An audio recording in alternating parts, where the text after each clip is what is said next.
of the poem which I am going to describe today is Ozamandias of Egypt.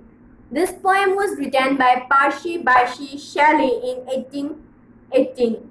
Ozamandias is a sonnet. It discusses the nature of human and depicts how short-lived pride is.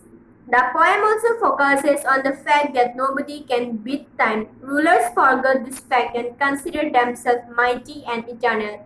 Now I am going to explain the first stanza of the poem Ozamandias of Egypt.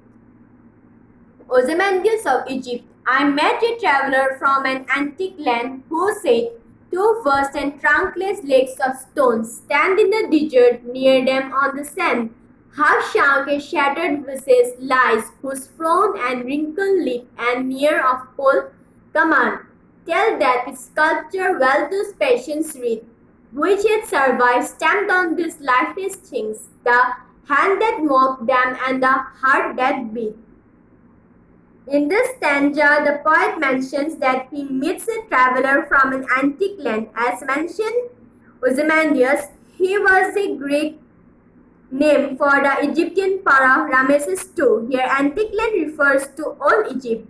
The traveler tells the poet about an old and broken sculpture. According to him, there were two big legs of stone standing in the desert without the upper body. Near the leg was a broken head or face of the sculpture, which was half buried in the sand. The traveler now described the appearance of the face. It had a frown and wrinkled lip on its face, indicating displeasure and anger respectively.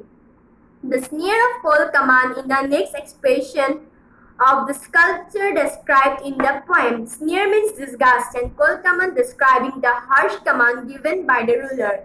Thus, collectively, sneer of cold command refers to the uncaring attitude, ego, harshness of the ruler. According to all the above expression, we can say that the ruler was very revengeful, boastful, and full of ego, who considered himself to be superior of all.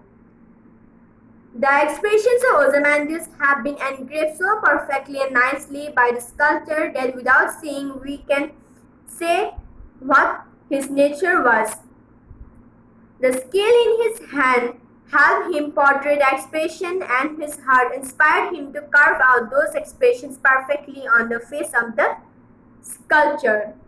Thank you. The next part, the next stanza will be uploaded in the next video. Thank you.